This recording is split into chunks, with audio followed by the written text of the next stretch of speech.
Hello. I have a lung condition. I've had it since 2017.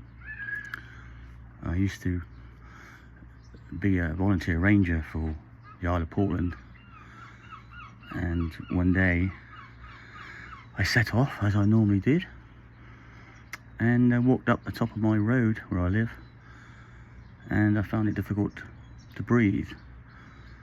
Just all of a sudden, I was fit and healthy until then.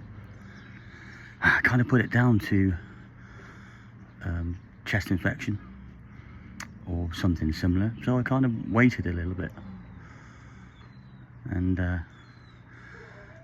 but fortunately I waited too long and it just never got any better. So I eventually went to see the doc, and the doctor referred me to Dorchester County Hospital, and I had a consultation with Dr. Gerard Phillips, and I went into the consultation room, and they said I have a lung disease, and I possibly might have a hole in my heart, what's known as a left to right shunt, I think it was called. So I went into Dorchester Hospital with a lung condition, and I ended up with a lung condition and a heart condition, which, as you can imagine, was quite hard to take. So further investigations, it turns out I have a condition called hypersensitivity pneumonitis, which is a form of pneumonia, but it's not caused by infection. It's caused by organic particles lining the interstitial part of my lungs, which are the smaller tubes, and the alveoli sacs, which transfers oxygen to the bloodstream. And of course, my body's natural reaction to these irritants, as it were, was to protect itself. So it swells up, inflames, and it creates a mucus over to protect the tubes, the interstitial tubes. And of course, with that, over time, comes the inevitable fibrosis. I have idiopathic pulmonary fibrosis due to this condition. I have been on steroids for, well, since pretty much I started the consultations in 2017, at various doses. I'm currently on a drug called mycophenolate, which is a drug they give to transplant patients to help their bodies stop rejecting their organs. And these are all autoimmune suppressants, immune suppressants. So I'm quite vulnerable. So people who know me might kind of realise that I tend to shy away from big gatherings indoors and such forth. This is not because I want to, this is because I kind of have to.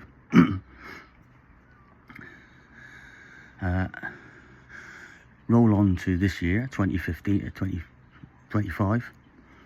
God, 2015, God, that was a long time ago. I was perhaps could be going on another drug, which is an anti-fibrotic drug called nintedanib, and it doesn't cure fibrosis, nor does it stop it, but it just slows the progression down a little bit. So I went down to Exeter last week. We're in July at the moment, and I went down there with the sole intention of them perhaps accepting me to have this new drug, which costs around £77,000 a year for one person. And I went to Exeter because they got different funding streams in order to prescribe this drug. So I thought I was going to go down there, speak to people, and they said yes or no. But it turns out I went there, and they said yes, but they also said you have to prepare yourself for a double lung transplant. I kind of knew it was coming, but I thought it was going to be a lot later stage. Because as you can see now, I present as a normal person talking, albeit a little out of breath. But mind you, I'm in the garden sweeping. So I kind of knew. I see people with oxygen having, you know, the tube with the little things up their nose and going around their ears. And I kind of based my condition on the time I have oxygen. And I thought, as soon as I go on oxygen, I thought then things are going to start to get real.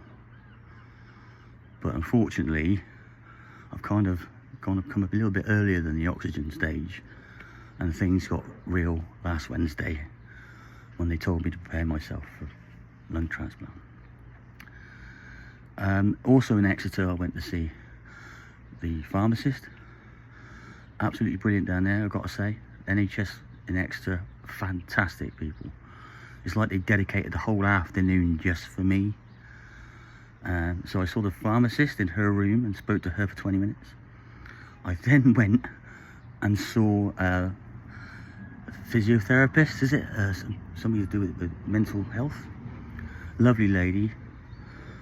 She had me talking more than I've ever spoken about stuff before.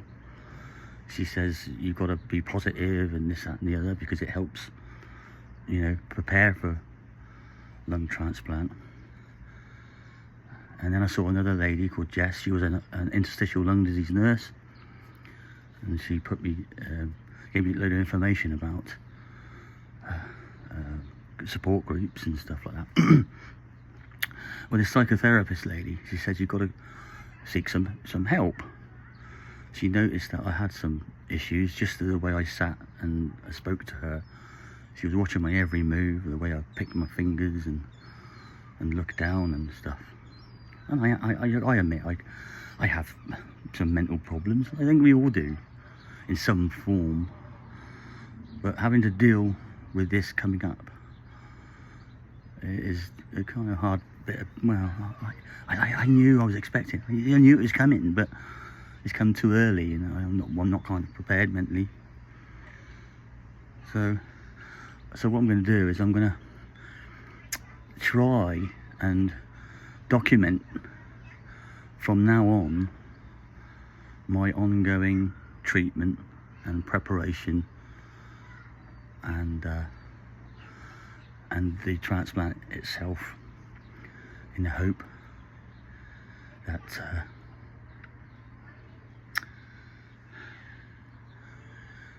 someone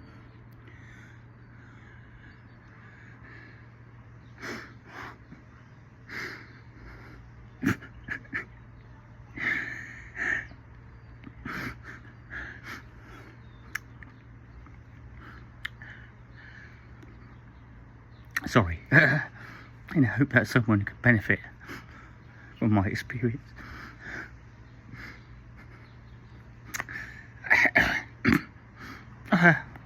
I'm a bloke, I shouldn't be doing this shit. Anyway, so if anybody would like to watch my ongoing process, then please do, and I'll try and be as honest with you all as I can. So do tune in, and I'll be in a better mood than this, I promise. Thanks for listening. I don't want sympathy. That's the last thing I want, is sympathy. I'm okay. I'm dealing with it as best I can.